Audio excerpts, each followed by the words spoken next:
It comes down to just the bottom line, winner to state, loser out. Yeah, that's what you play for all year, and the Richland opening night loss to Rogers, and now they've got themselves working back in a position. They're playing on their home court. They got a tremendous amount of fans here to support them.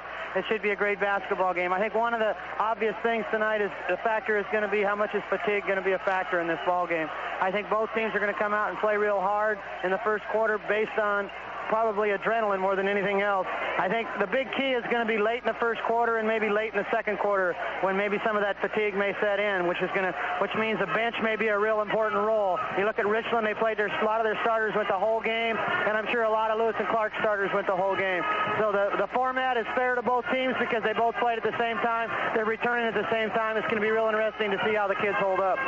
But you have talked before when we talked about this format of playing 2 games in one day that you're not necessarily sure that this determines the best team by playing 2 games in one day. Yeah, I'm not really sure it's fair to kids. The kids work all year long to put themselves in a position to go to state, and they play one game at 12:30, they have to turn around and play 6, 7, 8 hours later, and that's really tough on kids. And I know that they're going to do everything in their power to win the game, but I think that they need that extra day, and that's the way that almost all the states run them. And I know that they put in for a special permit from the state to be able to do this, and it's probably the only way they could have done it under this format. But I don't think it's fair to kids or fans or coaches. I think that they need that day, just like everyone else, to be able to get that momentum to state.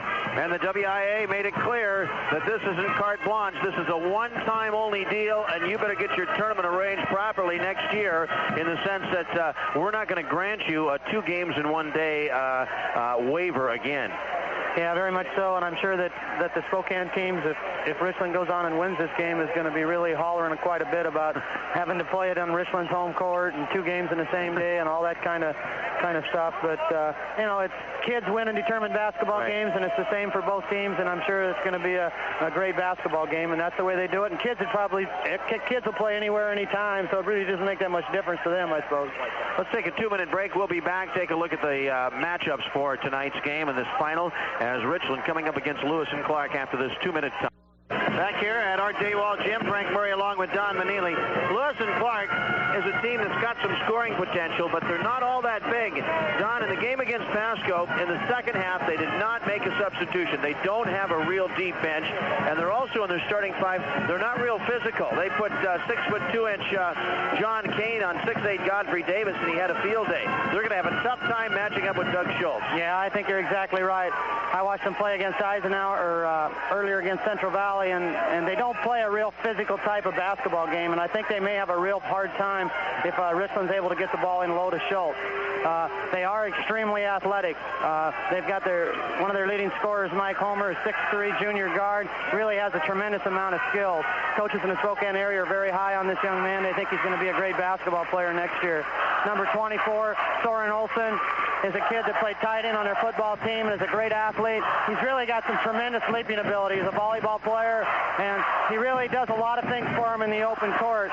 And the guy that probably keeps them together is number 50, Paul Menke, their leading scorer. He's also the quarterback on their football team. He's a tremendous leader. He really does a lot of vocal things on the court and really keeps them together. But they're a team that really likes to get out and run. They like to generate a lot of points off the fast break. And so it's going to be interesting to see how they handle a real physical Richland team. And both teams, it could be very up-tempo. Both teams really like to get out and run, too. So Lewis and Clark will definitely run and shoot with you. Yeah, this is not going to be a possession-oriented game. Lewis and Clark's going to take the first available shot. Talking with Coach Williams a little bit, he said some of the problems they've had earlier on is the kids wanted to play a little bit too much one-on-one and kind of do it all every time they touch the ball. Felt the key to their success late in the year is they've convinced them to move the ball and get to the ball to the open people a little bit, kind of get everybody a chance to touch the ball, because he feels he really has some skilled people, and everyone, when they touch it, they want to kind of score. They were the team that could beat anybody and lose to anybody. They beat the Greater Spokane League Meade Panthers twice during the regular season. Meade got them in the district tournament, but certainly a team with the potential, particularly offensively, to play with people. But as we've seen, I think, from the Greater Spokane League teams this year, we're used to a very physical league up there, and maybe they're not quite as physical this year. Yeah, that could be right. Meade, I was pretty impressed with Meade and how hard they played, but they didn't really like the physical physical nature that Richland really came at them with defensively. And Meade pretty much dismantled this team in the district championship game. Meade beat them by 20 points. So it's going to be interesting to see how they handle Richland's pressure. Now, they played Rogers this afternoon, and Rogers' success against Richland was pressure of their own. Rogers pressured Richland and caused Richland some problems a little bit. And so LC had to go through that kind of pressure. So I don't know, it may or may not have an effect on them. But I think the big difference is Richland is so physical inside. Cahill just wears on you. He's just like a heavyweight boxer. He just keeps coming after you, and he's always got a body on you. And I think he could really pose some problems for him inside. Lewis and Clark and Richland, winner to state and loser out. Of course, Lewis and Clark, they haven't been to state in nearly 30 years and have really come a long ways. They've had talent in the past. Glenn Williams in his 7th year, but 10, 12 years ago, they had some real talent and couldn't quite make it to state. But they're on the come, and as Don mentioned, not only do they have talent, they have youth. Homer is just a junior, and so is Menke. Those are their two top scorers. Between them, they average 36 points a game.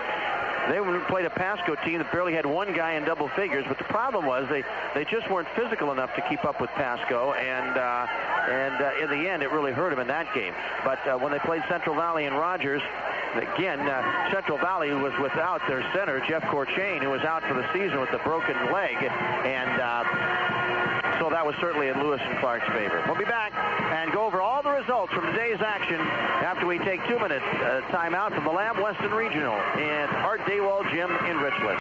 Okay, the two teams being introduced, and Lewis and Clark will be the home team and dressed in white, trimmed in black. Richland in the green uniforms, and a good crowd here with Richland playing this consolation final. There's a lot of folks here, Don. Yeah, it's really nice to see everybody, see them come out and support the tournament, support the Bombers like this. It's a great crowd and a great environment. Feels like a championship game. It's not yet known where next year's tournament will be. The Big Nine wants it here. They'd like to get it over in the Tri-Cities Coliseum if possible. But that's still not determined yet, and Spokane would like to have it back up there. So maybe the gate receipts might sway somebody one way or the other. We won't know those until Monday. Right. I think it's going to be real difficult forever to go back up to the Spokane until they get 2 seeds like we have. As long as it's 2-1, I think the coaches in the Big Nine are either going to keep it here or not have a regional tournament at all. Soren Olsen, the starting guard for Lewis and Clark, turned his ankle after the game this morning. He fouled out of the game, and then when the game ended in the celebration, he ended up injuring his ankle, but I haven't noticed him limping at all. Yeah, I've been watching him also, and he's showing no effects of that ankle so far. Well, he's got some tremendous leaping ability. He goes up and lays the ball in really nice. Okay. Well, the two teams have been introduced. Here we go, the officials. The Big Nine official is Stanley Hages, and out of the Greater Spokane League is Paul Cooley. Bombers huddle in front of the Nuke Cloud at the center circle. LC's all ready to go. Hey, whatever happened to spandex? Is that out of vogue now, or is it illegal, or what? I don't know. I think some of the kids actually wear the spandex, but with the length of shorts anymore, you don't see it. That's right. That's true. Okay. Big Bomber crowd, and it is going to be tough, and it's tough for any team to come in here and win, particularly at the tournament level here. They have at least a 4-1 edge in supporters here over the Lewis and Clark crowd. Okay, here we go. Soren Olsen at 6'4", jumping against Doug Schultz at 6'5". Stanley Hages will throw the ball up. Here we go. The tip controlled by Schultz, but Olsen hit it twice, and it's taken. Menke lost it, though, for LC, and it's picked up by Robertson. So here we go to start the game. Down floor with it comes Robertson. Robertson to the wing left side. It goes to Schultz. Cutter through. High post goes the pass to Cahill. Finds Robertson in the corner. Good job by Olsen to come out on top of him. Out to Ash. Ash out front guarded by Mike Homers, a couple inches taller. Now goes to Bone along the wing. Drives to the baseline. Got underneath the hoop, and he laid it up, and it didn't go, but he stepped on the line. He's out of bounds. Yeah, Menke's drawing the defensive assignment of drawing Schultz in the man-to-man. Man pressure. Homer bringing it up against Mark Bone. Takes it across with the right hand up the right sideline. Bounce pass went down and then deflected out of bounds apparently by Richland at the Richland bench. It'll be LC ball. Just underway. The winner to state, the loser out. Olsen inbounds it to Menke. Menke bounced pass corner to Homer. Bombers thought he walked. Here's Homer on the jump shot off the backboard. Didn't even hit the rim. Cahill cleared it for Richland. No score. Just underway. Robertson out of the backcourt for the Bombers to Damian Ash. Ash looking low to Cahill. Now Ash drives the ball down near the baseline out to Schultz, who penetrates the paint. Made a bad pass. It's loose on the floor. Bodies on it. Bone got it back for Richland. He's trapped there in the corner. Gets the pass away to Schultz. Goes up and or Cahill rather, and he got fouled on the way up. And I think Mike Homer going to draw the personal here. That's interesting. Lewis and Clark are taking their two leading scorers, their two best athletes, and matching them up on Richland's two best athletes. They got number 24, Mike Homer, or Soren Olsen guarding Robertson. So here's Cahill to the line for two. No score in the game. We played 59 seconds. Cahill's first one is no good. Some coaches like to match other kids up on them so that they can maybe waste a foul or two and not have to take them out. But Lewis and Clark decided, let's go good on good, see what happens. Cahill's second shot, good. 1-0, Richland. Man pressure on in the backcourt. Ash is on Olsen. And Soren with the left hand brings it across, drives the paint. Going to put it up, and he got fouled. He was on the way to the hole. Bone grabbed him. This is one of the things that Lewis and Clark's able to do is they've got such great athleticism. Their kids can really take the ball in the gap off the dribble. That may pose some problems from Richland. We'll have to wait and see. Still 1-0. Olsen inbound. Got two posts down below. They reverse. They lob it into Menke. Kind of an alley-oop back underneath to Olsen. It was knocked loose and out of bounds by Ash. That's an interesting play. Yeah, they tried to touch pass it back to the inbounder, and it wasn't a very good pass. The inbounder's a kid with a tremendous leaping ability, but he wasn't able to get it. Olsen inbounds to Homer. Homer off the dribble. Down low goes the pass to Kane. Nice pass for the Menke's lay-in. Good. Oh, John Kane, the super pass. 2-1 in favor of Lewis and Clark. Robertson down the floor. Comes out to Schultz at the high post for the jump shot. Yes. 3-2 Richland. Homer against Bone. He nearly went down, but he kept the dribble going. Straightened up, got the dribble in front court. Ash knocks it out of bounds right in front of us here at midcourt. LC ball as the Bombers overplaying in that man defense. Okay, inbounds into the backcourt to Homer.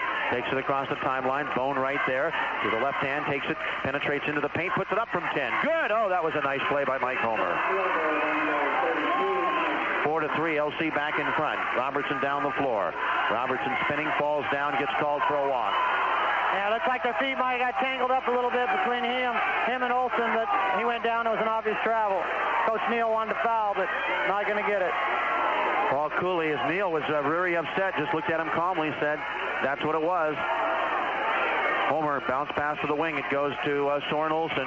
Olsen out to Menke. Now high post, moving inside Kane. His shot does not go. Yes, it does. It hung on the rim and fell through there for John Kane. And Lewis and Clark lead 6-3. Ash out of the backcourt. Damian Ash dribbles to the wing. Looking back to the other way, to the right wing. It goes to Cahill. Cahill lobs it underneath for Bone. Bone puts it up. It won't go. Tip Schultz, no good. Rebound underneath. Cahill. It's good. Jeff Cahill doing what he does best. 6-5. LC leads it by 1. Soren Olsen in the front court for the Tigers. To the wing right side in front of the Bomber bench to Olsen. Top of the circle, it goes to Menke. Schultz is on Menke. Get it low to Cahill, or to Kane, who shoots over Cahill. This one's off the rim and it won't go. Ash gets the rebound.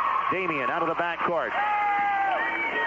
Ash going to pull for 3. That's offline, no good. And the rebound by Tim Lynch for Lewis and Clark. Mike Lynch, excuse me. Here's Olsen out of the backcourt. Haven't called his name at all tonight. Here's Olsen down the lane with a running one-hander. No good. That was kind of a wild shot. And LC will do that. Schultz gets the rebound for Richland. They're still behind by 1. Robertson to the front court. He hasn't scored yet. Neal looks for somebody popping out. Bone comes to get it between the circle. Bone takes the dribble and gives it to Ash on the wing right side. On top, Cahill at the foul line. He shoots. Good. Cahill's got 5 points in this first quarter. That's nearly his average. And Richland's back in front by 1 as they go to the bench. Subs coming in at the next dead ball. The ball nearly lost by Olsen, but Ash couldn't get it. Out front to Homer. Fakes the 3. Got around Schultz for a 15-footer. Good. Nice play. Boy, he really has some tremendous offensive skills. Nice head and shoulder fake, crossover, jump shot. 8-7. Lewis and Clark leads by 1. Here's Robertson out of the backcourt. Neal with a bounce pass to the wing right side to Damian Ash. Ash low post to Schultz, works inside, double team. Nice pass to Bone for the lay, and he blew it. There's Cahill up with a reload, good. And he's fouled. Boy, Jeff Cahill, as an opposing coach, it's almost like you don't want to guard him, and he just loves that because when his man goes to double team, he goes right for offensive position and is there all the time on a missed shot. Ash and Bone come out. Eric Buck and John Spohr go into the game. 9-8, Richland's back in front, and Cahill with a free throw. Cahill with 7 of Richland's 9 points. Make it 8 of 10. 3:45 and counting. Then Richland goes to a zone trap. They get it down to Olsen. Oh, back to Homer, and he was standing on the center line. Boy, that is not good basketball. Yeah, great job by Richland jumping into a half-court zone trap. LC not ready for it, didn't see it, and created the turnover. So the Bomber ball leading by 2, 10-8. Robertson in control. He's picked up by Olsen, who's about 6 inches taller than he is. Bounce pass to the wing to Eric Buck. LC's been man-to-man the whole way. And we're going to get a foul away from play, and it's going to be on one of the Bombers. That's on Schultz posting up on Menke. Menke really did a great job doing a little NBA acting job, forcing Schultz to kind of push him back out of the way. First foul on Schultz. 3:31 to go first quarter. LC with the ball, down 2, 10-8. Forecourt comes Homer. Cross-court pass, and that was nearly over and back. High post for the jumper. Menke, good. And he's fouled. Yeah, he's playing that high post spot, and Schultz is having to go up and guard him. Early on, they've been trying to get the ball to him, force Schultz away from the basket, and post up Kane and Olsen down low.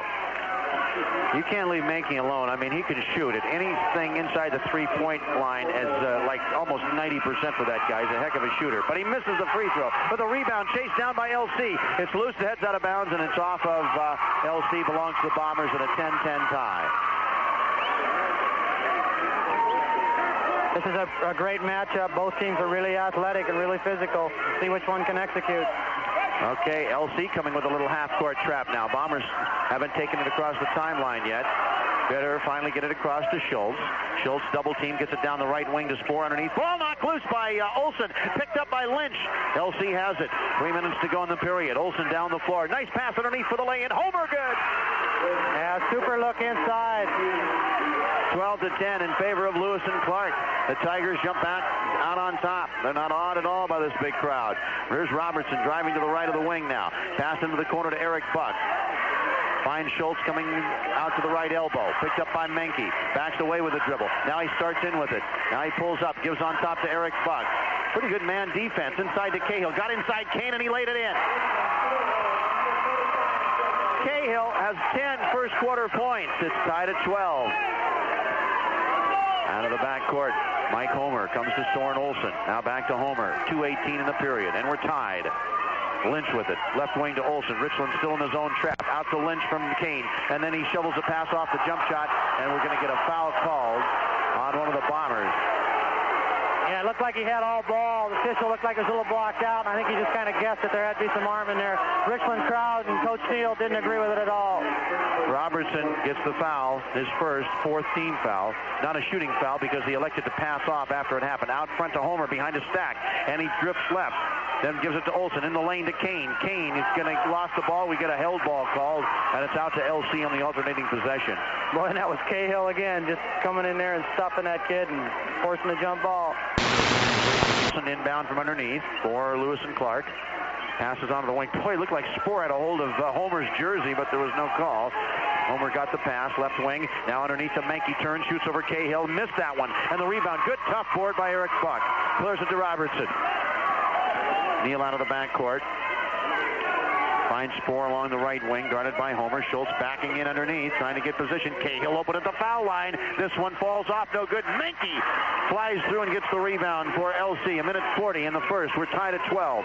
Bounce pass to the wing goes to Lynch. Now to Olsen, now down low. There's a nice move by Menke. He put Schultz in the cheap seats and made a lay-in. Boy, tremendous quick first step off the dribble. He loves that high post. 14-12 in favor of the Tigers. Robertson losing control of the dribble. Was knocked loose by Homer. Neal went back and got it. Still bodying up on him is Olsen. Fans don't like it. There's a 3 by Schultz. It's off the rim long, but Eric Buck clears it for Richland. They maintain possession. Spoor has it in the corner. Richland really kind of out of sync offensively, except for that guy Cahill, and he's fouled as he gets the entry pass.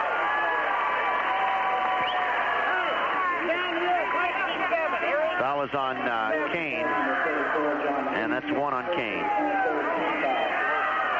Out of bounds to the Bombers. Box set around the paint. Robertson gets it into the corner to Schultz. On the wing to Buck. Now to Robertson back in the corner. Now back to Schultz underneath. He feeds a pass across for Cahill, who jumps it up and no good. Rebound Schultz. It is good. Tied at 14. 51 seconds to go in the period.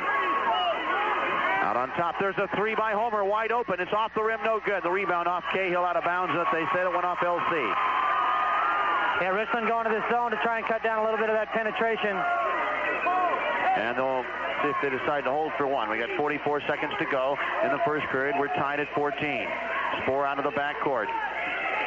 Spoor used up the dribble, looks for help now. Count is on. He gets the ball to Robertson. 30 seconds in the period.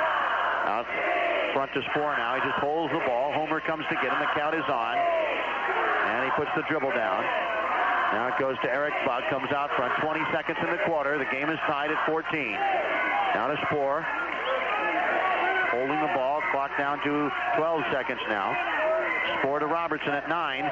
Left wing it goes, and on the drive with it goes Schultz. He lost it and puts it up and in on the reverse lay-in. 1 second to go. Homer Lynch with a shot in and out. 3-point range. The end of 1, we take 60 with the score. Richland 16, Lewis and Clark 14. Second quarter, 16-14 Bombers, and really defensively, LC did a pretty good job. Yeah, LC's not intimidated at all. They came in here to win this game. Bomber ball to start the second quarter. They lead by 2. Robertson into the corner to Eric Buck. Looking low to Schultz. Got it out to Cahill. Cahill holds the ball, brings it out front now. LC man-to-man the whole way. Menke guarding Schultz, pops out to the wing for the jumper from 18. It's off the rim, no good. Good job by Olsen to keep it alive, and he picks it up. Flips it to Menke. Tigers in transition, but they don't have the numbers. Menke holds it up. Out front to Soren Olsen now. Left wing it goes to Homer. He goes baseline for a 15-footer off the rim. Rebound Menke comes up firing, and it's in and out. Schultz clears it for the Bombers. Away to Robertson. Out of the backcourt he comes. And Neal spots Spoor popping up on top now. Looking down below for Robertson. Pops out to the corner. Got a pick there, but good job by Olsen to find over the top. On top to Cahill. Now to Schultz. Schultz with Menke on him. Does he drive on him? The count's on. Puts it to the floor one time. Gives it to Robertson. Minute gone in the second quarter. A 2-point lead for the Bombers. Robertson spins in the lane. 15-footer. Missed the banker. Buck flies in for the rebound. It knocked loose, but he tipped it back to Robertson, and they called a travel? Yeah, they called it travel, and he just really got crashed by an LC kid. Tremendous physical play, but they called a walk. 6:47 to go in the half. LC ball down 2. So here's Soren Olsen walking the dribble across the timeline and giving to Olsen. They trade passes out front. Richland's in the zone. 2-3 zone. Cross-court pass to Lynch. Down low to Menke. Turns on Cahill. He gets called for a walk on that one. So back-to-back travels. Boy, I'm really impressed with the 3 players of Lewis and Clark, Menke, Homer, and Olsen. Man, they are really good players. Here's Spoor out of the backcourt. Takes the ball across the 10-second line with Homer on him. John drives the ball down near the baseline. Tried to get it. He did to Schultz for a lay-in, and he missed it. And the rebound by Lynch. Mike Lynch coming up with a key board there. Schultz got exit position, but he didn't finish. And the Tigers into the forecourt. Still down 2, 16-14. Bounce pass out on top to Lynch. Richland sucks back in the zone. Left wing it goes to Olsen. There's Homer. Got it in the corner. Comes out to the wing with the dribble. Now out on top to Olsen. LC a lot more pattern at times than expected. Cross-court pass goes to Homer. Homer looks over Buck, doesn't take the shot, backs away. Cross-court into the left corner to Olsen. Touch pass underneath to Kane, who throws it up, and we're going to get a pushing foul on one of the Bombers. May have been Cahill. Boy, the Richland zone really causing LC to spread out a little bit. Menke's not getting as many touches in areas where he'd like to get it. 15 foul on the Bombers. Nobody with more than 1 for Richland, no. Olsen Tosses out on top with it to Lynch. Left side to Homer. Here comes the three. It's off the rim, and it's taken off the backboard by Buck, who hands it into Cahill. And Eric Buck will bring it up now. Still 16-14. Nobody has scored in this first quarter. Down for the shot. Eric Buck. And it's 18-14 Richland. 5:22 to go in the half. Out stop. We're going to get a timeout by the Tigers. Let's take a 30-second break. We have 5:21 to go in the half, and the score: Richland 18, Lewis and Clark 14. 5:21 to go in the half, and Lewis and Clark having trouble scoring against this Richland matchup. Yeah, they really are. Richland's doing a nice job. Lewis and Clark spending a lot of time trying to get different people in different spots and just unable to get into a flow. Tigers have not scored in the first 2 minutes and a half here in the second quarter. Yeah, I don't think Robertson scored either. I think he's only taken one shot. But, boy, they're really going inside to Schultz hard. Menke's a good athlete, but he's just not big enough or strong enough to handle Schultz. 18-14. Bombers lead, but it's LC ball out underneath in front court. Into Homer. Now to Lynch. And they put to Olsen. Cross-court pass to Homer. Going baseline between players. And we're going to get a foul called on Cahill for blocking. And that's what LC does their best, is when they take the ball in the gap. They're really athletic and got good skills, and they cause a lot of things to happen. Second foul on Cahill. Okay. Inbounding the ball will be Olsen. He gets underneath the cane for a lay-in. A nice out-of-bounds play. Kane with 4 points, and they're within two now, 18-16. And here's the half-court trap. Spoor brings it across, and they come to get him. Now Spoor looks for help, gives it to Cahill. Cahill double-team. Richland very tentative right now. Cahill nearly got the 5-second count. Got it away to Buck. Buck out near the center line. They trap him to Spoor. Spoor, Robertson waving for the ball. He's got it now in the corner for three. Good.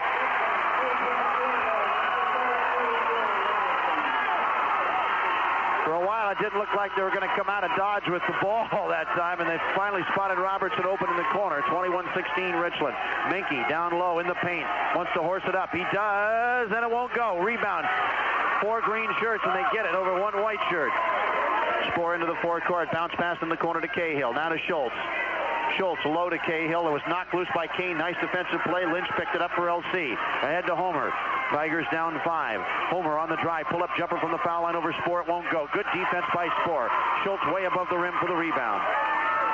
Yeah, Coach Williams not happy with Homer on that play.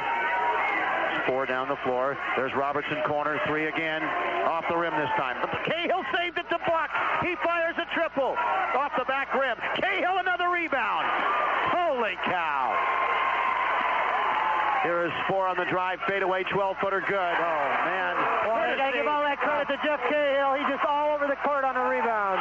23-16, longest lead of the game now. And LC now going to have to battle the crowd as well as the Bombers. They're starting to get into it. Along the baseline, it goes to Homer. Homer out front to Olsen. 3:20 to go in the half.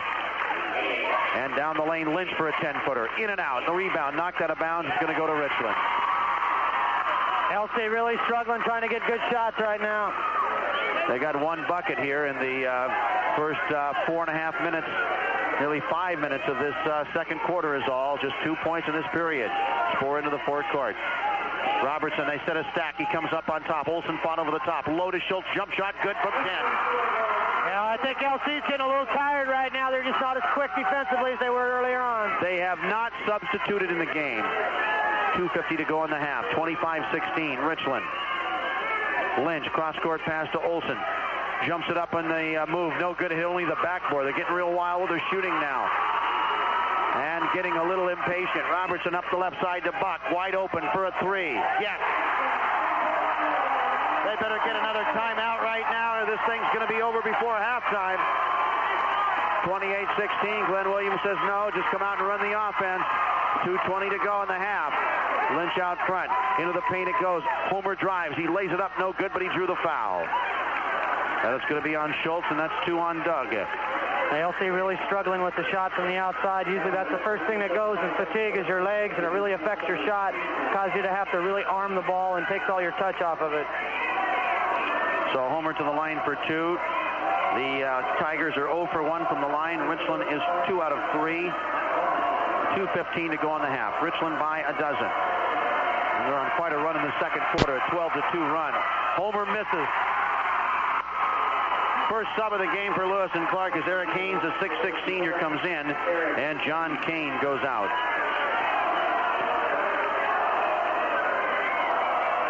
So here's Mike Homer on the line again. The shot on the way, good. 28-17 Richland. 2:15 to go in the half. Out of the backcourt comes Spohr. They're setting a stack down below. We're going to get a pushing foul, little hand check called on Homer, and he now has 2. Fourth team foul on LC. Well, one of the things that wears you down too is trying to guard Richland in a man-to-man. They set such bruising picks that you really pay the price trying to get through them. Spohr, cross-court pass, Robertson. Now out to Buck.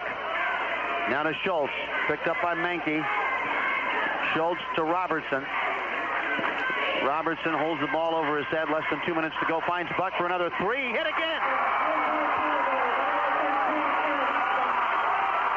Eric Buck with 8 points in this quarter. And it's 31-17. Cahill steals. Flips it ahead to Robertson. Robertson spins. Gives to Spohr underneath. He lays it in. 33-17. It's all Richland with 1:34 to go in the half.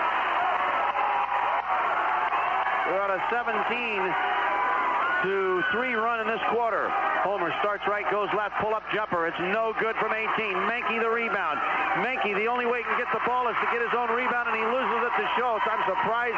It surprised me in the Pasco game when LC played Pasco. They don't look for Menke that much. Robertson, corner to Buck. He fires another 3. Good again! He's on fire!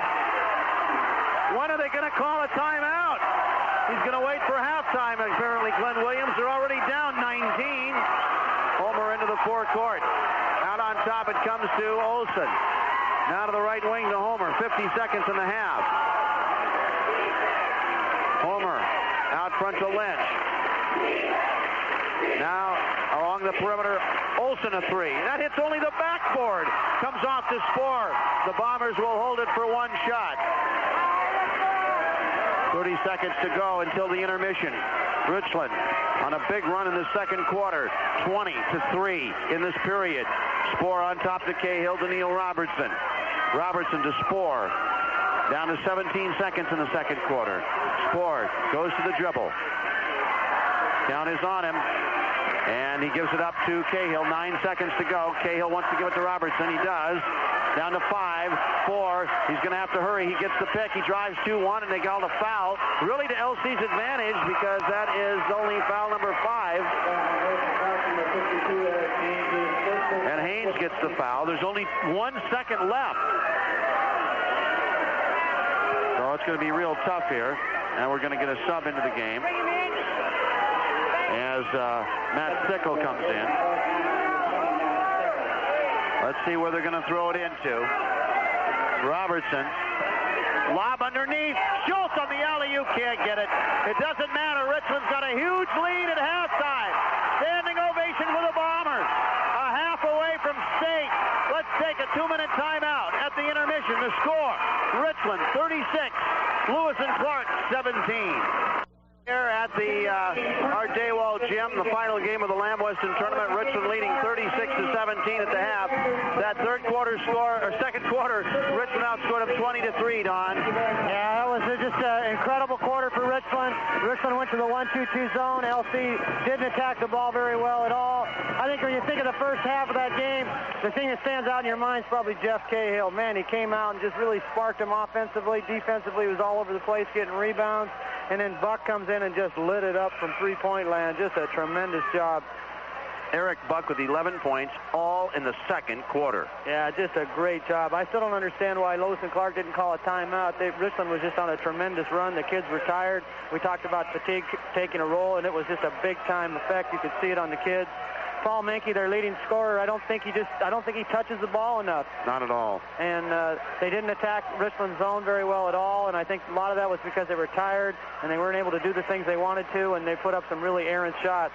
That one kid, Soren Olsen, took 3 3-pointers from about the same spot and hit the backboard the same place every time and never did hit the rim. But just a great coaching job by Coach Neal of going into the zone, and Lewis and Clark really struggling against it. Well, you can see what Lewis and Clark's capable of against man-to-man. Unless you get help against those 3 guys, you're in trouble. Yeah, they're tremendous athletes, and they can really create.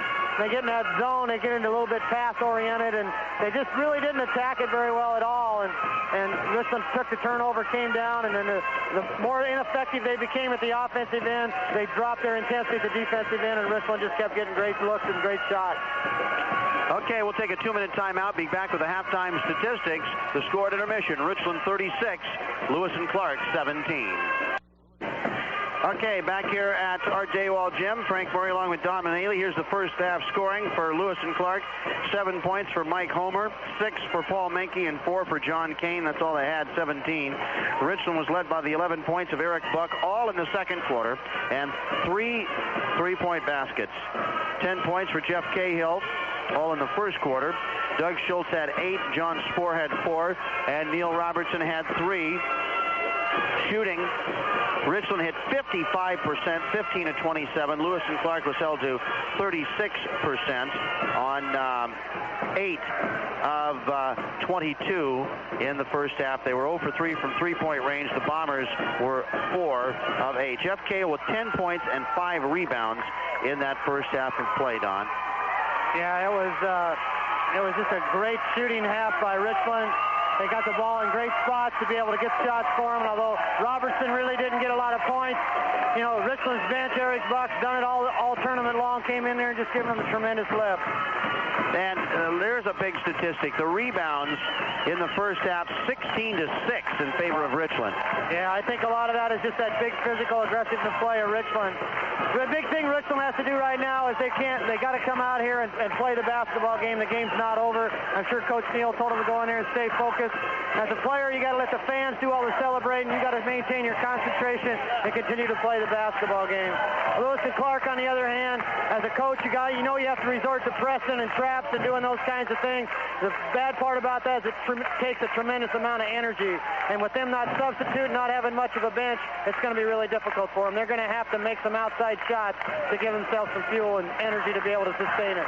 A 90-second break and back with the second half. A half to go to state, and Richland is leading Lewis and Clark 36 to 17. Okay, ready for the second half. What's Lewis and Clark got to do immediately here to start cutting into that lead, Don? They're going to have to get Menke the ball in positions where he can score. I think he's the one that's got to lead them back. He's their leader. He kind of is their emotional leader. He needs to get them scoring, get them going offensively scoring. The critical part is they're going to have to get back in it early because fatigue's probably going to hit him again late in his third quarter. And it's LC ball to start the second half, and the Bombers stay with the matchup zone. It's been so effective, and they work the perimeter with Lynch. 36 to 17 is the score. Richland leads. Homer has it out on top now. Cross court to Olsen, goes baseline, running nice pass to Menke, who puts it up and it won't go. And the rebound up high is Doug Schultz for Richland. Into the front court to John Spohr. 7:35 remaining in the third, just underway. Ball knocked into the back court by Olsen. Robertson went to get it, no over and back. Neal around the left side, looks for Buck popping out, gets it in the corner, goes low to Schultz. He got it between players, pivot, fade away 10-footer, and he's fouled. Lynch got him from behind.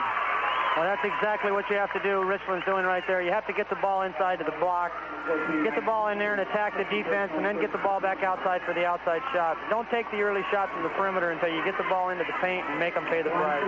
Don't forget the fifth quarter follows the game with interviews and highlights, so stay with us. Okay. Here's Doug Schultz with a bend to the knees. The first one is no good. In that first half, Richland made 2 of 3 free throws. Lewis and Clark made 1 of 3. Schultz, another one coming, 58% on the year from the foul line. Sets, shoots, hits. 37 to 17. That's the longest lead of the game. Tigers in the forecourt. Out front, stripped away by Robertson, and they called a foul on him against Lynch. Yeah, that was a nice steal by Robertson. He had it, and then the other kid kind of tried to take it back away from him and ended up calling Robertson for the foul. Lewis and Clark still not doing a real good job of attacking this zone. And they're keeping it on the perimeter, and Menke is not getting a good hand on it. Here's Lynch. Menke's posted up, had pretty good position, and they're really not looking. And then they throw it right to Schultz. His pass was deflected by Kane and stolen, but we lost it out of bounds at midcourt. Yeah, you can definitely see that a couple of players on Lewis and Clark are kind of role players, and they're forcing to have to do some different things against his zone. Robertson in the forecourt. Bombers by 20. Wing left side to Schultz. Schultz looks inside, comes outside to Cahill. Cahill uses up the dribble. Low post. It goes to Schultz behind the board. Horses it up, but it won't go. And the rebound cleared by Homer for Lewis and Clark. Up the left side, it goes to Lynch. Lynch back out front to Homer. Homer. Lynch low to Kane. Kane fakes, lays it up and in. Yeah, one of the few shot times they've been able to get the ball inside for a nice shot. 37-19. Richland leads. Bombers out of the backcourt. Robertson in control. Robertson in the corner to Buck. Buck low to Schultz. Schultz double team, triple team. Gets the pass out to Buck. Buck drives the paint. Going to dish off, but he got fouled on the way to the hole. And the foul going to be on Lynch. Boy, Lewis and Clark plays excellent man-to-man defense. They did a nice job at triple teaming Schultz and reacting to the balls that came back outside. 6:13 to go in the third, and Lynch comes out with his third foul now. Stickle comes in to replace him. Inbounds and lay-in good by Schultz.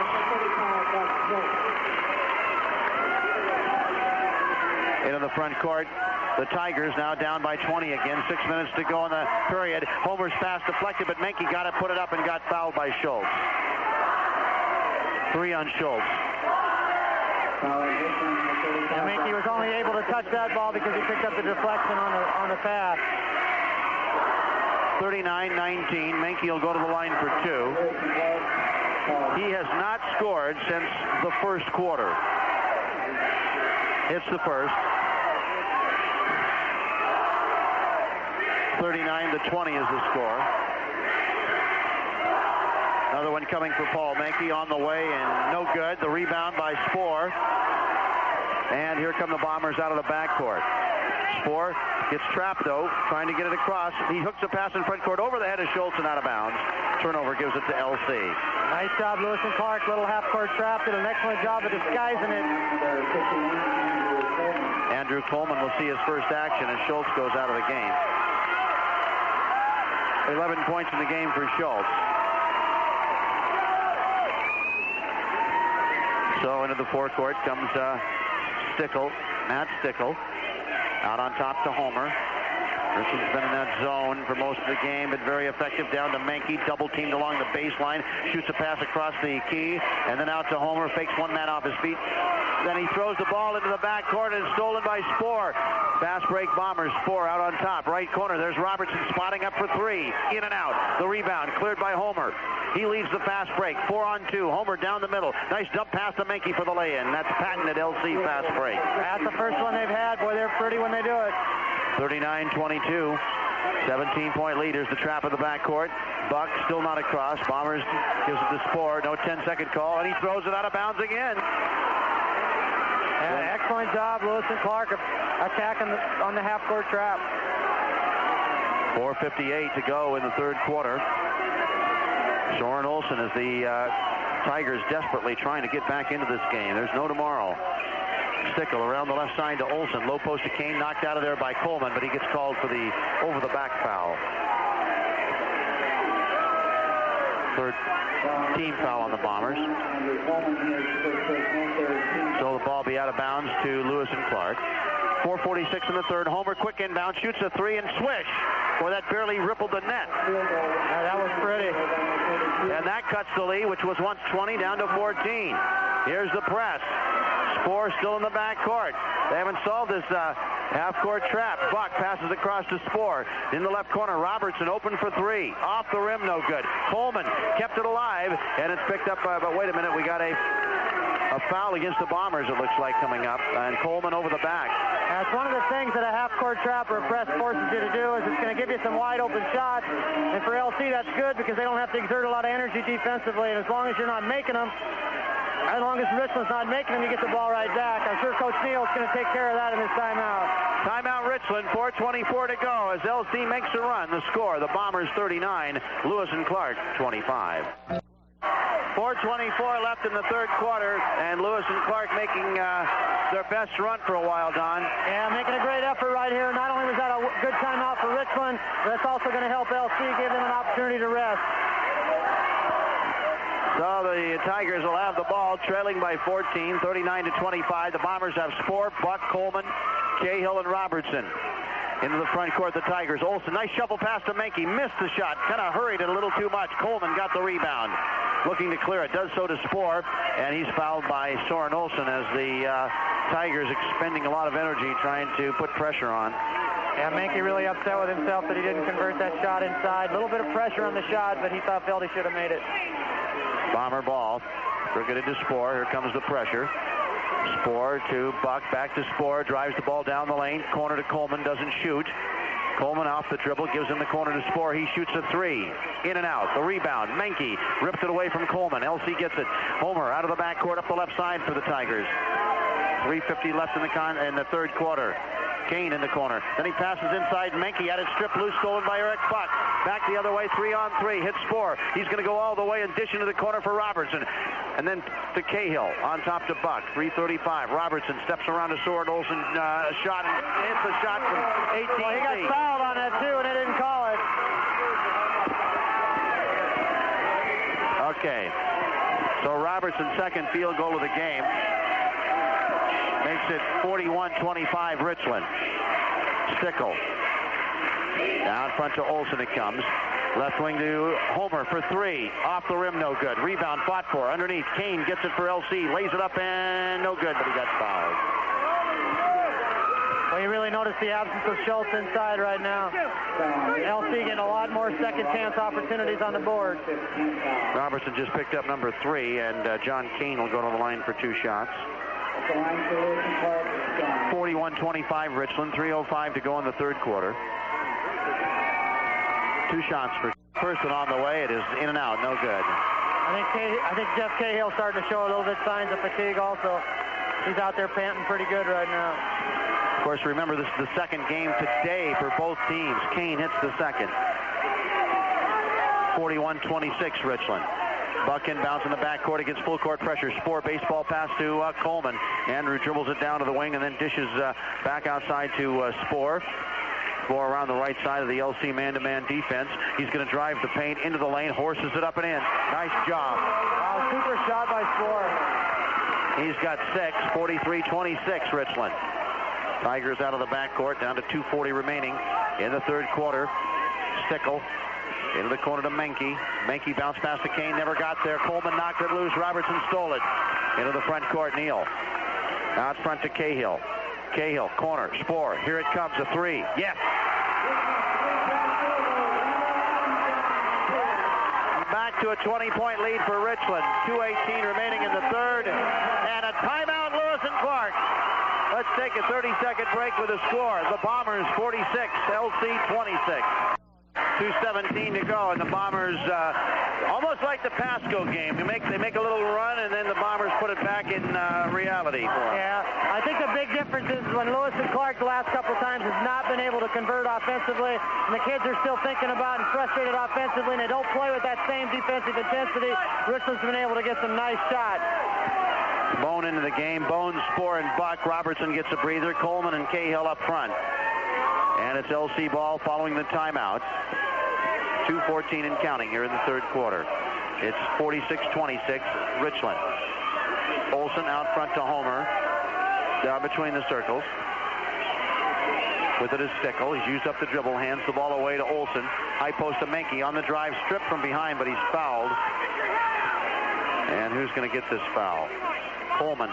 Coleman gets number 3. Coach Neal here elected to take Robertson out of the game, which I think is a real smart move. Allow him to rest a little bit, maybe toward the end of this quarter. Ball's out of bounds. That's team foul number 6 on Richland. And Olsen inbounds out on top. Comes to Stickle.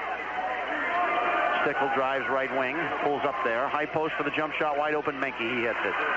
Boy, he loves that high post spot. 46-28 Bombers.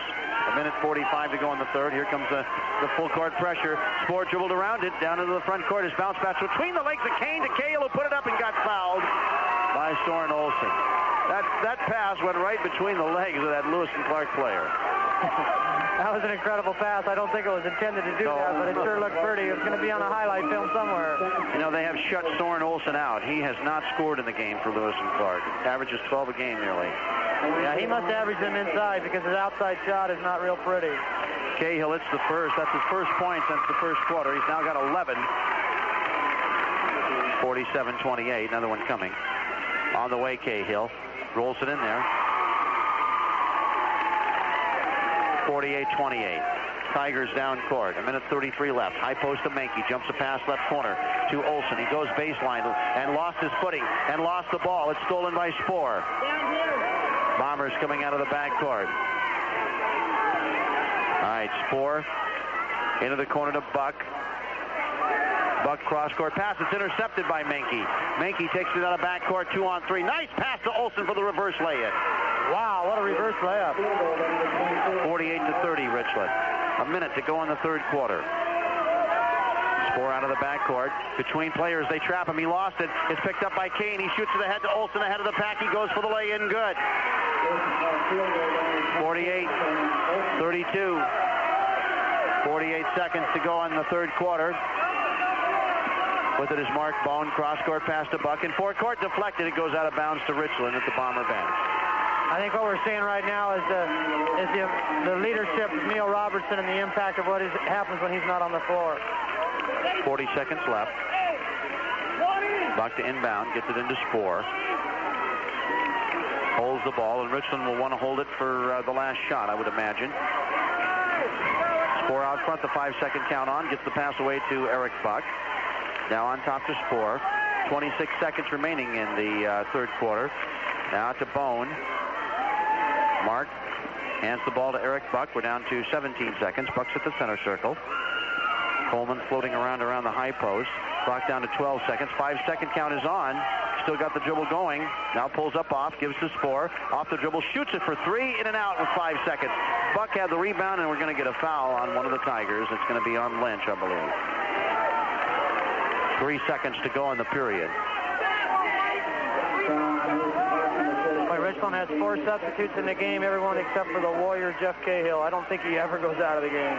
Kane gets his second foul. Bombers will inbound with 3 seconds from underneath. Spoor to bring it in. Looks, gets it into Buck in the corner. He pops the three off the rim, but he's no good, but he got fouled by Lynch, and Buck will go to the line for 3 with 1 second to go. That's a 4th foul on Lynch. Boy, that's really demoralizing to a defensive team. Play all that time for 1 shot, and then force the kid to take a shot and then end up fouling him. So Eric Buck will go to the line for 3 free throws. Hasn't been to the line in this game. Here's the first one on the way. It's good.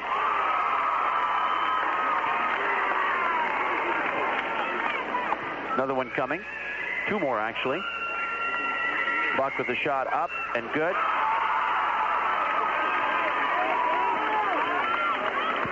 $18-point lead back for the Bombers. And 1 more for Eric Buck. It's up, and it is no good. 1 second to go. He got the rebound, threw it up, and it didn't go. The end of 3, we take a 60-second break. At the score, Richland 50, Lewis and Clark 32. Quarter we go, and the Bombers with an 18-point lead have the ball. Neil Robertson back in the game, as is Schultz. In there with Cahill and Buck and Spoor. And they trap Schultz on the sideline. Tries to dribble out of it, pass underneath to Cahill for a reverse lay-in. Good. 52-32. And out of the backcourt, Soren Olsen. Out it comes to Lynch. And he's in there with Menke, Kane, and Homer. Homer's got it. Richland's zone has been effective tonight. Cross-court pass. It goes to Homer. Now along the baseline to Kane. Out on top it goes to Lynch. Foul line jumper Lynch. In and out. And the rebound. Up Menke. Good. Menke with 13. It's 52-34 Richland. Buck has it in the backcourt. Buck to Spohr.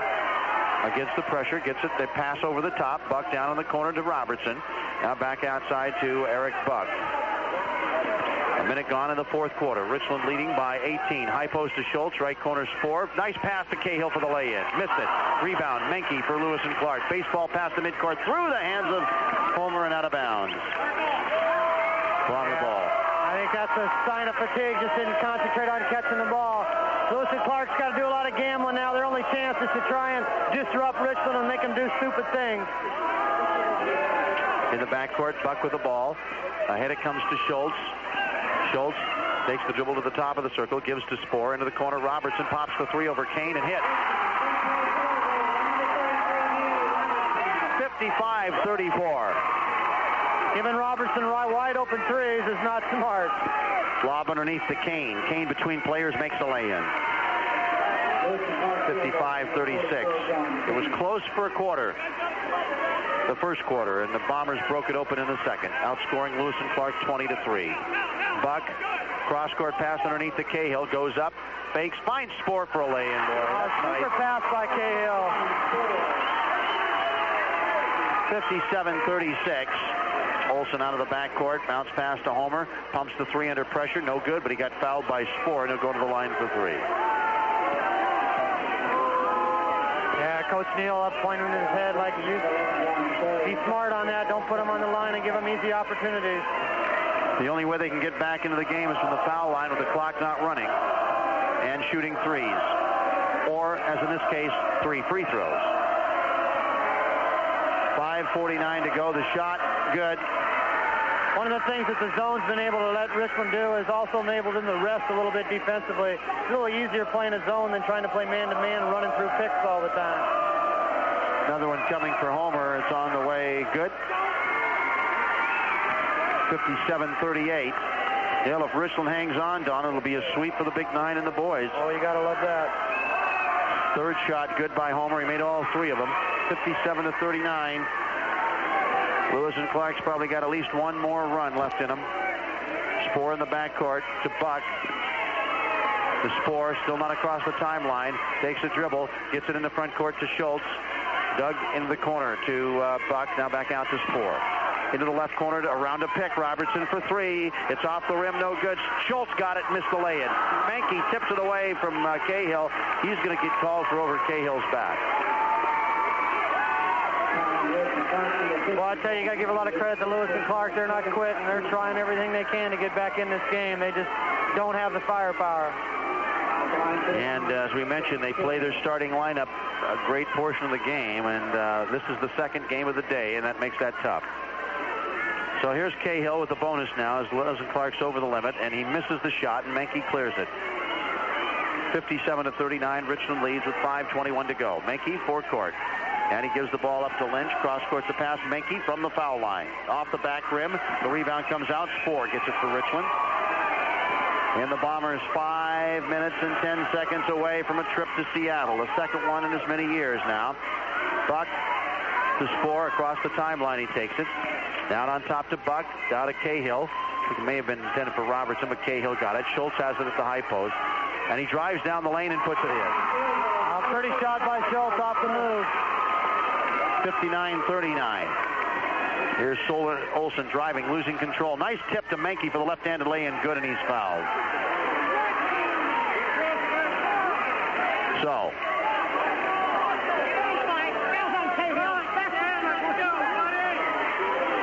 And Lewis and Clark going to take a timeout. 4:43 to go. Let's take a 60-second break with a score. Richland 59, Lewis and Clark 41. Okay. Following the timeout, Richland leading by 18 points, and boy, you got to like it if you're a Bomber fan. They played pretty well. Yeah, they've been extremely impressive. I'm sure Coach Williams called that timeout there and just told them, hey guys, we need one more run. We got 4.5 minutes, anything can happen. And he just tried to give them the biggest motivational speech he could find and see if they can't pull out some kind of a miracle. Down by 18 with 5 minutes left would be something to accomplish. Here's Menke to the line, and he'll be shooting the 1-and-1. Up with it, no good. The rebound by Eric Buck. Bombers leading 59-41, 4:40 to go in the game. And here comes the half-court trap again. They pass over to Schultz, swings it to Spoor underneath the Cahill for the lay-in. You got to throw a little different look in there once in a while. The Bombers have seen that one too many times. They're going to the exact spot on the Xerox machine there. 61-41, cross-court pass in forecourt for a jump shot. Olsen, no good. The rebound cleared by Robertson. 20-point lead with 4:10 to go for Richland. Down in the right corner to Buck. Buck going to bring it out front. And they come to trap him. Gets it away to Spoor. Right corner Robertson. Doesn't take the three as Lynch got there in time. 3:55 to go, though. And the Richland Bombers appear like they're going to the state tournament once again this year. Robertson corner three off the rim. The rebound by Lynch. Lynch going to take the ball out of the backcourt. 3:42 to go. Give it up to Homer. Homer. Right wing to Lynch. Back out to Homer. He pops the three and rims it out. No good. Eric Buck the rebound. They have not shot real well most of the night, Don. No, they really haven't. They needed to do that against this Richland team, and they've just struggled from the outside. John Spoor has it out front. Spoor at the center line. Uses up the dribble, gives it to Cahill. 61-41 Richland. Yeah, Lewis and Clark back in a man-to-man. Richland in their spread delay game. Spoor holding the ball, goes to the dribble, gives to Schultz, guarded by Menke up top. Little contact between the two. Menke's talking to him, and he just fouled him. 3:02 left. A lot of fans, not a lot, but some are starting to head to the exits. Getting on the phone to make the reservations for Seattle. Okay, and of course we'll be bringing all the action as the Kamiakin boys and girls and the Richland boys. I think it's pretty much safe to say now with 3:02 to go, leading by 20 points. And the Bombers missed the free throw to Schultz, but they get the rebound. Out front, Spoor and Robertson. 2:52 to go.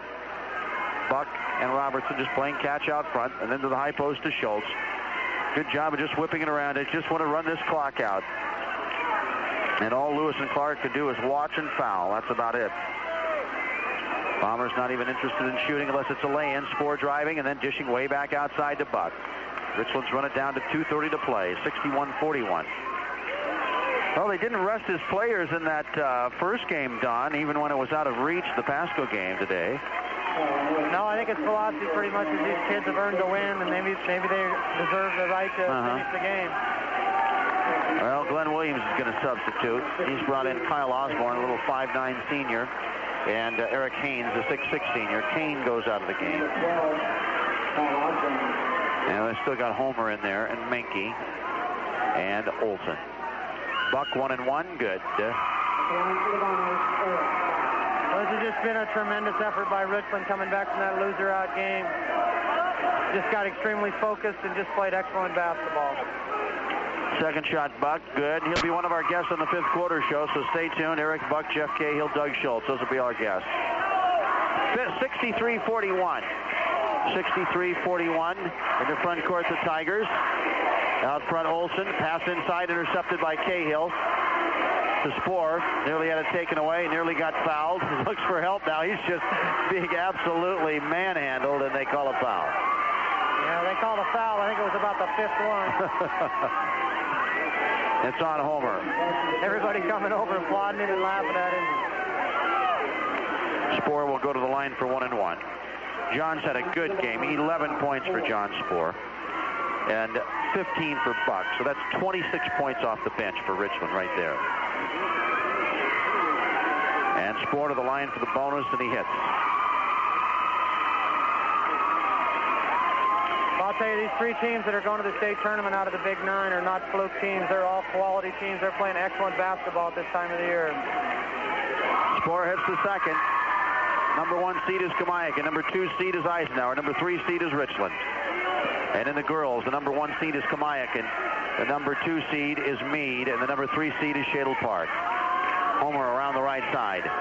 Homer drives into the paint. Nice feed off of the lay-in by Haynes. Good. 65-43. And a buck 45 to go to Seattle. Here's Eric Buck himself into the front court. The Buck. Out front it comes to Robertson. They double team and foul. That's going to be real interesting to see who Richland draws in the state tournament. Them being a number 3 seed, they're probably going to be matched up against a number 1 seed. And I'm sure they're thinking it's not going to be Mercer Island out of Kingston. Maybe they might be able to draw Mountain View out of the Southwest. Or Evergreen, number 1 seed. Yeah. Of course, they're the top-ranked team in the state right now. Yeah, I'm sure they're going to have a tremendous test their first night. Mankey comes out of the game. He scored 13 points. And it's interesting, here's Robertson with 1 and 1, and he makes it. That Kevin Estes was noting this. Since there's only 3 seeds, a 2 from this district might not be considered a number 1, as it often is, because there's only 3 seeds. And over there they got 5 in one and 6 in the other 2 districts. We get 3 and Vancouver gets 2. Yeah, they may categorize that as like a 2 or 3 seed times a 3 seed in a larger district. So Eisenhower could draw a top team. Yeah, very much so. Pass cross court, driving underneath. Osborne lost the handle. It's loose on the floor. Bodies all over. It's out of bounds to LC. So it's really important for Kamiakin girls, Kamiakin boys to get that number 1 seed. Carrie Reed comes in and Aaron Siefken, and out goes Eric Buck. And listen to the crowd, the hand. And John Spohr is going to go out also. A minute 17 to go. Sub still coming in. Celebration time for Richland. Soren Olsen goes out. Here's one player that will not be back. He is a senior. Finishes with 4 points. In underneath, the pass deflected, stolen by the Bombers. Robertson and Schultz still in there. Minute 13 to go. Robertson forecourt to Carey Reed.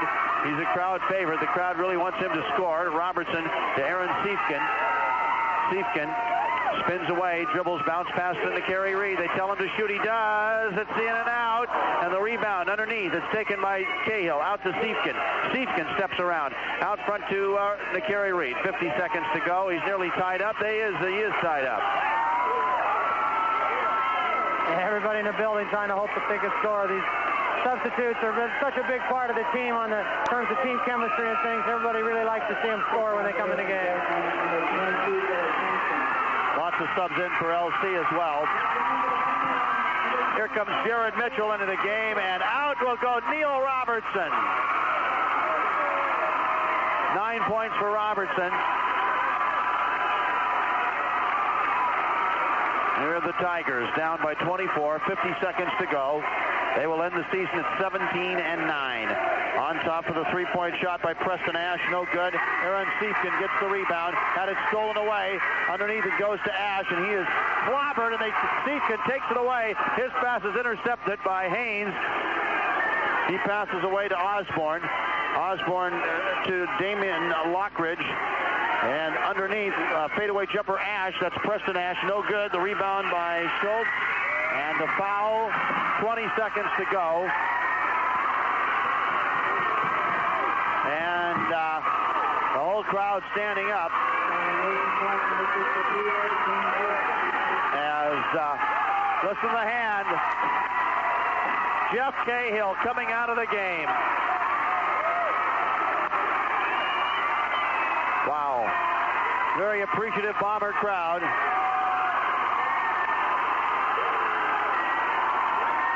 Here's Schultz with 1 and 1. 20 seconds to go in the game. Schultz the shot. Good. Boy, what a tremendous game by Jeff Cahill. Boy, that kid plays so hard, it's unbelievable. And point-wise, it might be his best game of the year. And as well as all the defensive and rebounding-wise, we'll get the final stats here in a little bit, but he's got 16 points in the game. Second shot, Schultz is good. And now he will go out as Coleman comes in. Hugs all around. The Bombers totally dismantling Lewis and Clark. Yeah, it really was. That second quarter just did them in. Out of the backcourt. And a shot put up good by Preston Ash for 3. 8 seconds to go. Carey Reed down court. Pass into the corner off Coleman's hands, out of bounds. 5 seconds remaining. And inbounds, Osborne. He's going to shoot it on the move and miss it. It's all over. Richland goes to state. The Bombers won it big. We'll be back to wrap it up after the 60-second timeout. The final score, Richland 69 and Lewis and Clark 46. Here's a... For this ball game, for Lewis and Clark Tigers, number 24. Okay, back we are here at Art Daywall Gym, and a big celebration. The party's still going on in Richland as the Bombers have qualified for the state tournament with a 69-46 win over Lewis and Clark, and the Big Nine does sweep the GSL.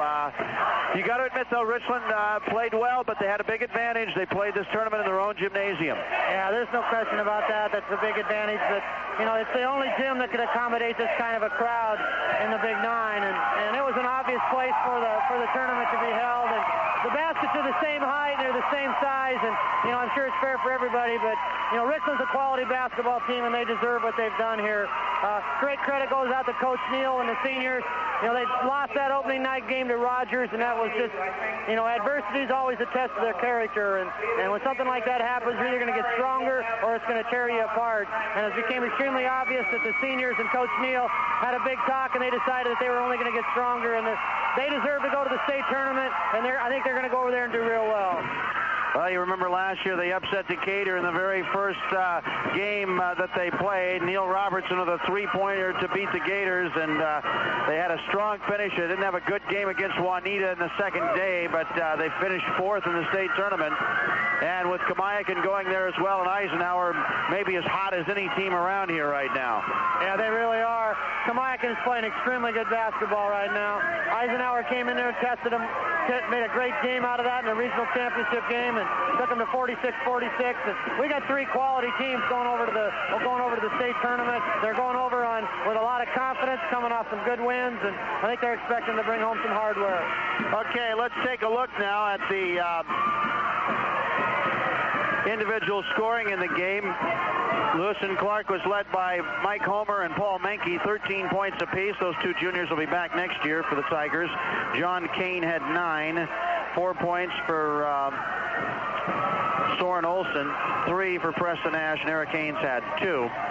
The Richland Bombers led by the man of the hour, Jeff Cahill. He had 16 points, but he was one of 4 players in double figures, and a 5th player had 9.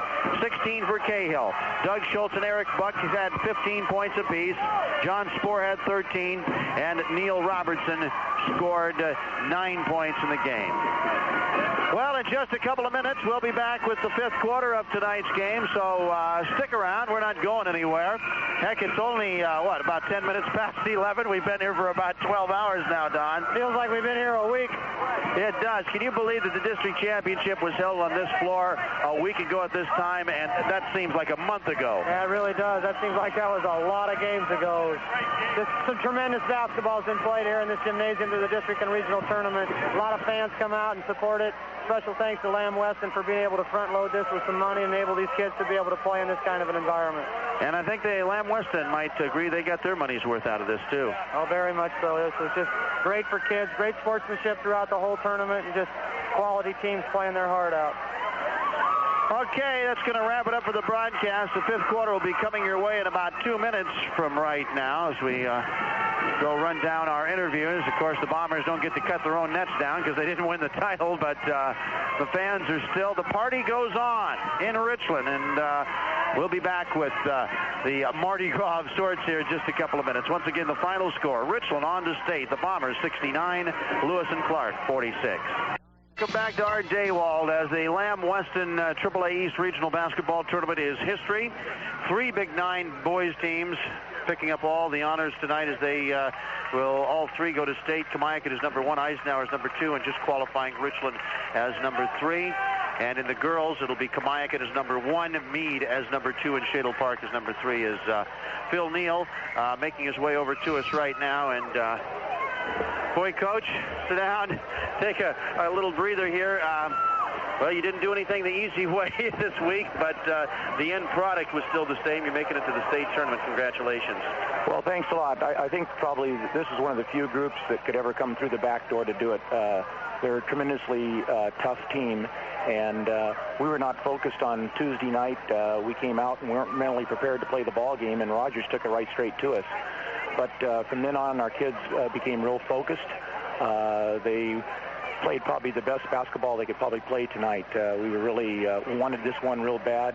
We were really intense on defense, and we don't play a zone very often, but we got a real good scouting report and thought that if we could get them standing around a little bit, they like to get up and go up and down the floor.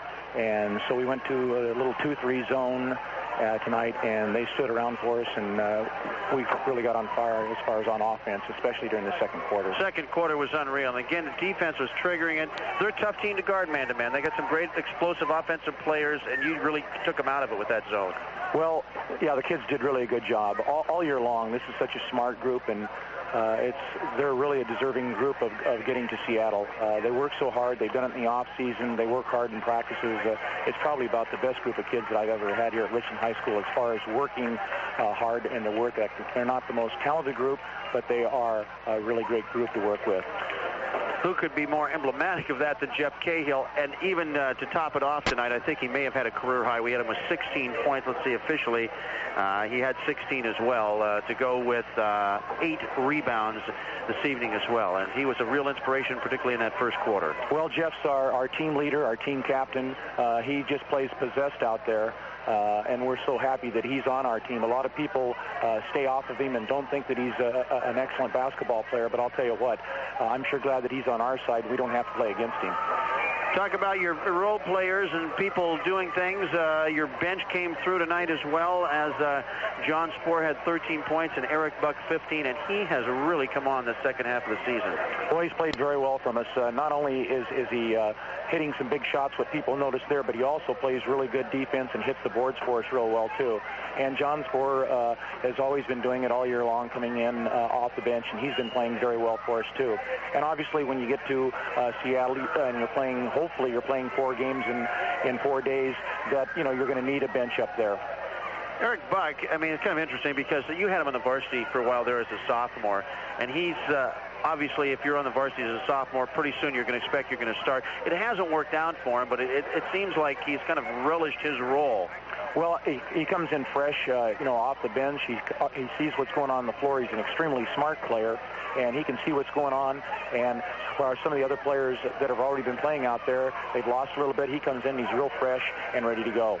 Doug Schultz had 15 points tonight, and they really didn't have anybody that could guard him inside. Yeah, I was really concerned because they have a lot of height in there and some pretty big people. But once we got the ball into Doug, he really had it pretty easy. In fact, he actually missed 3 or 4 shots, which was kind of uncharacteristic for him to miss. And there are some real easy ones where he would have been probably way over 20 tonight. 2 games today. Neil Robertson didn't get a lot of points, but I guess that's the nice part about having the team that you have, is that not finally, but a lot of people able to contribute where he doesn't have to score 20 every game for you to win. Well, there's no doubt. There were times in the season where I thought that he had to, but it's really worked out really well the second half of this season, where people have really been guarding him tight. That's opening other people, and now that we're getting more balanced scoring, we're actually a better basketball team now because of that. Almost the Bombers of old. You had 4 players in double figures and the other player with 9 tonight. That's the way you always used to orchestrate, it seemed like. Nobody had more than 1 or 2 points more than anybody else in the old days. Well, that's true, but it was never done that way. Just that we had some very talented ball players, and it seemed to work out that way, that we had balanced scoring. Okay, now, are you going to make it over to Bellevue tomorrow for the draw, or are you going to leave? You're going to trust him? Well, I'm not going to go over. A year ago, I probably should have went over, from what I understand, the way the draw came about. But I don't think it does any good. They're just going to do what they want to do anyway. Well, you're there. Obviously, you'd like to be there in like a number 1 role. You might get a lesser opponent, but at this level, there's not very many lesser opponents. Yeah, there's no lesser opponents, and you just hope that you get in the right bracket and get the right draw that your kids match up well with. we've got a good group of kids, and I think that they have goals, just beyond going to Seattle, where some teams just have goals of going over there and showing up. Like I said, they're a really hard-working group of kids, and I know we're going to miss them when they leave here at Richland High School. What are your thoughts? The Big Nine did what a lot of people thought it would do. They came in and swept all 3 spots. I'll tell you what, after Tuesday night, I didn't know if that was going to happen. I was sure hoping one of them was going to be Richland before Tuesday night, but like I said, we took that backdoor route, and I don't know if there's very many teams that could do that and come through it. 3 loser-out games in a row, 2 of them in one day. Well, yeah, it was a tough, long day today. I thought I was going to go home and try to get some sleep between the games, and you're so wired, there's no way you can do it. And our kids came out and played just outstanding basketball tonight. Okay, congratulations, Phil. We'll see you in Seattle. You bet. We'll see you there, Frank. Okay, the players are coming up. We'll take a 60-second break. Be right back. Quarter, and Eric Buck, 15 points in a big second quarter. Eric had 11 points. You were feeling it, 3 3-pointers. Yeah. I mean, as soon as when you're in the zone like that, anything you throw up pretty much goes in, and it just felt great tonight. It's been feeling great all weekend, shooting the ball, and tonight was just another night, it felt really great. You keep getting more and more playing time out there. Yeah, I mean, I think we found a lot of guys that can play and step up, and if, we can keep coming in, me and John off the bench, I think that's really going to help us in the tournament coming up. What about this last game tonight? You had to win 2 games today, but this last one, you guys are really prepared, that big second quarter. Yeah, I mean, we were totally going into mind after, Tuesday's loss. We were saying, hey, there's no tomorrow, so we might as well just go give it all out. We did tonight, and it was that second quarter really put them away, I thought. Big run for us, so yeah, that really felt good. This will be your second trip to the state tournament. Yeah. I mean, especially this year, being a senior, it feels real special. And I wanted to get back, at any cost, and I'm really glad we did. And it hasn't all been that easy. I mean, Kamiakin may be one of the most talented teams around. You've had some tough games with them. Certainly, Pasco played you close a couple of times there, and I'll tell you, Meade's probably as good a team as you're going to face. Yeah, I mean, all those teams are really talented. And, we had to come through the back door a little bit in this tournament. Had to win 3 games in a row. But, that's what this team's all about. Give us a challenge, and we'll overcome it. Tournament tough now. Yeah. You played a game at 5:30 in the evening. You played a game at 12:30 in the afternoon and one at 10 at night. So you're ready for the tournament. That's where all the games are. I mean, that's exactly what it is. So, that's just a little warm-up for the state tournament right there. Okay, Eric, congratulations. We'll see you at the Space Needle. All right, thanks a lot. Okay, and coming back, let's take a 60-second break. Doug Schultz will be our next guest. The final score, Richland 69, LC 46. Continues in Richland. Doug Schultz, our guest, 15.7 rebounds in this final game. Doug, congratulations. Hey, you're a guy, nobody has to guess what you're thinking out there. Everybody always knows. You show your emotions real well out there, and you guys really wanted this last game tonight. Sorry about that. It was a pretty important win for us, because, we have the chance to go to state through the losers bracket, which was kind of tough, and we're in our home gym, and, we want to make our fans happy, and there were a lot of people that were putting pressure on us to make it to state, and we wanted to come through and, not disappoint them. Let's talk about that. That's kind of an important point there, because you had a lot of fans here the last 2 nights. Yeah, it's great. This year, the fans have just been great. They've come out and they've watched the games, and they've cheered for us practically every game. And I don't know, it just kind of gives us a little extra lift in the tougher games. What did you think about the playing in the paint in this last game? It seemed once you got the ball in there, you were a handful for them to handle. Yeah, I don't know. It seemed like whenever I'd get a low post, they'd run a guy at me. And I'd have guys wide open and to dish, or if they didn't, then I usually would have a layup, but I kind of missed a few of those. Well, you guys, again, we were talking earlier, you got tremendous contributions from the bench. Eric Buck and John Spork had 28 points tonight between them, and you guys are really developing that bench, and go to a state tournament, you're going to need it. Well, yeah, with Eric coming off the bench, if he comes in for Damien or Bone, he's experienced. He's been here, he's been to state, and he knows what to do. And Spore, he's just done a great job coming along and contributing every time he gets in.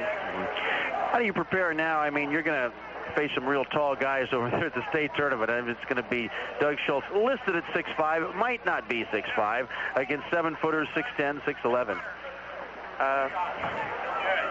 I don't know. Last year, from our experience, I don't know, not necessarily the same this year, but the big guys, they weren't the scorers. I mean, it was more like guard-oriented and three-point shooting.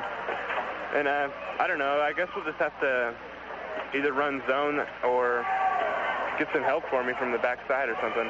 Zone was very important in this game here. Lewis and Clark has some great one-on-one players. Your zone just neutralized that.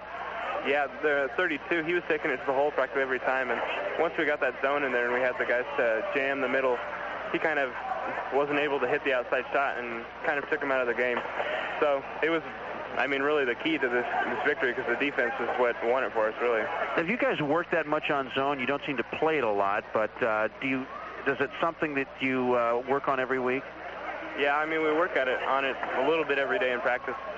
But I know I prefer to play the man-to-man rather than zone. And I think a lot of my teammates feel the same way. So, I mean, we practice it, but I don't think we like to use it as much as the man-to-man. Yeah, it's not nearly as an aggressive defense. Yeah. Okay, well, your second time to state here. You were a big factor last year, and foul trouble has been a problem with you throughout the year, but you seem to be getting over that a little more game by game here in the last half dozen games. Yeah, a lot of the times when I was getting in foul trouble, it was just because the intensity wasn't there. I mean, it seemed like a lot of times I was getting in foul trouble, it was against the lower ranked teams in the Big Nine. And so usually when I have the better competitors, I play better usually. And so, I don't know, hopefully that, I'll get better as we go to state. Okay. Well, we look forward to that. And, boy, your second trip there, are you just as excited as you were a year ago? Maybe not as excited, but I kind of want to get a little more out of it this year than I did last year. Okay. Well, fourth place is pretty good. I hope you can do a little better maybe, but good luck over there, Doug. Thanks a lot. Okay, Doug Schultz, as they're headed to state. Our next guest, our final guest, will be Jeff Cahill when we come back after the 60-second timeout. Is the man of the hour, Jeff Cahill, a career-high 16 points on 60% shooting from the field. He had 8 rebounds, threw in a couple assists, and 3 steals to boot. Jeff, congratulations, a great game. Thanks a lot. It's really exciting. We had to come up from the losers bracket, and we figured some team had to win it, might as well be us. Absolutely. A key there in the first quarter, because that's when they were at their toughest, was in the first quarter, and you scrapped for the rebounds at 10 first-quarter points when maybe things weren't all going gelling offensively for you guys.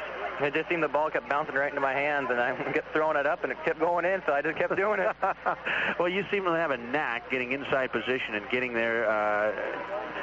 Coach called you the best garbage player he's ever had, and obviously that's a compliment, even if his word garbage is in there. But you have a knack for being where the ball is.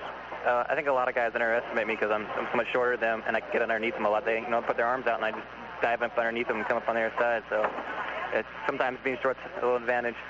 How would you rate Lewis and Clark? Were they seemed like they maybe weren't as physical as some of the teams you guys have played? No, they weren't as physical, but they're still a great team. They got some shooters, and they played us tough the whole game. And I think the pressure just got to them a little bit, but, I mean, our defensive pressure, but I think they put a great game. How do you feel when you have to go like you did tonight? You because they had the great one-on-one players, you guys went to the zone. It really neutralized them, but do you think that takes away your aggressiveness at all when you go to that zone? No, I think as long as we get out into the passing lanes enough, it should be all right, because we got a couple steals getting out there and just knocking down passes and stuff. It's just that it helps us to keep the drive off, and that was hurting us early on. Got to ask, is a senior football player going to the playoffs and out of the state basketball tournament, which is more exciting, or are they different? I've always loved basketball more, so this is a lot more fun. Especially, I went last year, and this means so much more to me this year because I'm out there and I'm part of the team more. So. Okay. Well, looks like you guys, after winning 3 loser-out games, you might as well be the favorite over there. Bring on Mercer Island, huh? Well, no, but we came into the Rogers game, and we expected to win, and it didn't happen. They came up and played us tough, and that just fired us up for the rest of the games. As long as we can get fired up before the games, I think we're going to do all right. And no more same type of attitude you had against Rogers? No. But we're going to come out fired up and ready to play. We'll see you on Wednesday. All right, thanks. Congratulations. Okay, that's Jeff Cahill, and we do have once again the final leader totals. Doug Schultz was the second leading scorer in the tournament with 73 points. LC had 2 of the top 3. Paul Menke had 75 points to lead all scorers. Mike Homer with 66. Neil Robertson with 56 points was the 4th leading scorer. John Carlisle, Kamaya Kamiakin's fine center was the leading field goal percentage shooter, 68% on 17 of 25. The leading rebounder in the tournament was Malcolm Stewart. He had 38 rebounds in the tourney. And Soren Olsen was the leading assist man from Lewis and Clark. He had 18. But Jeff Cahill led the tournament in steals. He had 9. Not bad for a forward to lead the tournament in steals. And the three-point baskets, Neil Robertson led the way. He had 11 three-point baskets in the tournament. Well, the draw again will be tomorrow morning. We'll have we should have it by 2, 3 o'clock tomorrow afternoon if you want to tune into KONA 610 Sports. So a hard 2 days of basketball here. They had 6 games today in Richland's gym and 4 yesterday. And, of course, they had 4 in the Pasco gym yesterday. So the first ever Lamb Weston Regional is history. The Kamiakin boys win both win the boys, and the Kamiakin girls win the girls. But it was a 3-team sweep in the boys. Is Kamiakin's number 1, Eisenhower number 2, and Richland number 3. And in the girls, it's Kamiakin number 1, Meade number 2, and Shadle Park number 3. That just about wraps it up till we come to you from Seattle's Kingdom beginning on Wednesday for the state tournament. We'll be following both the Kamiakin boys and girls and the Richland boys, so stay tuned to 610 Sports for all the action. Once again, the final score in this last game here tonight, the Richland Bombers 69, the Lewis and Clark Tigers 46. Good evening. The West